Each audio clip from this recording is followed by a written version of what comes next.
Oliver Hardy, one half of the famous comedy team of Laurel and Hardy, really looks perplexed. Oliver, that thing has you up in the air. Why don't you tear it up and get rid of it? Well, Jack, there's too much ticket for such a short distance, I'll tell you that. How are you? Fine, Zach. It's not like traveling on a train where you have one ticket for a 3,000-mile trip. That's it. And look at this paraphernalia also.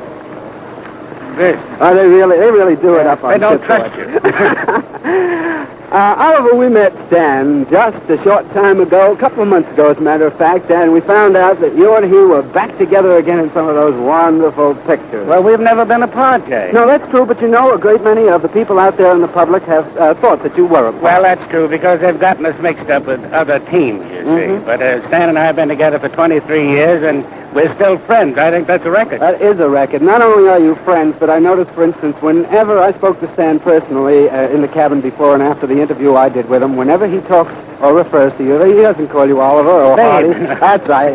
You're Babe to him, and that, I think, typifies your relationship and friendship. Well, it's a funny way that I got the name of Babe. That was years and years ago, and then I had my first shave. So the barber went in, and he charged a dime, and he put some powder. He says, "That's all right, baby. You'll clean." So that name has stuck ever since. This picture that you're going to make in Paris is called Atoll Cave. Atoll Cave. And it sounds very atomic. Well, we think it is anyway, but we're mistaken in the end, of course, as usual. It is about the atom bomb in a sense, then, isn't it? Well, it's uranium. We think we've discovered this island with uranium, and the different countries start bidding for our favor to get the island. Eventually, we find out that it isn't uranium. So the country passes up and leaves us sitting on this island. However, before you got into the team of Laurel and Hardy, you were a director out in Hollywood. No, I used to work with an old-time comedian and direct and work with him, Larry Seaman. Remember? Back in the era of slapstick. That's right. And then I did some dramatic pictures.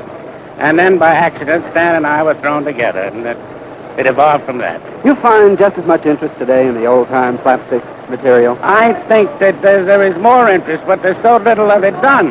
That's true. I think that people want to laugh now, but they don't have the things to laugh at. Very, very true. And people nowadays, they want to be connected with the higher type of, we might say, drama. They don't want to be associated with comedy. Yes, they like to see it. It's because comedy is difficult to make, you see. And difficult to do, too. You said Have it come off. You've had some wonderful ones. I remember one especially, Flying Deuces. Oh, yeah. I laughed at that and laughed at it and laughed at it. Well, it really takes something to get my arm around you, but I want to say goodbye to the friends, Oliver. You should have tried my waist. You couldn't have gotten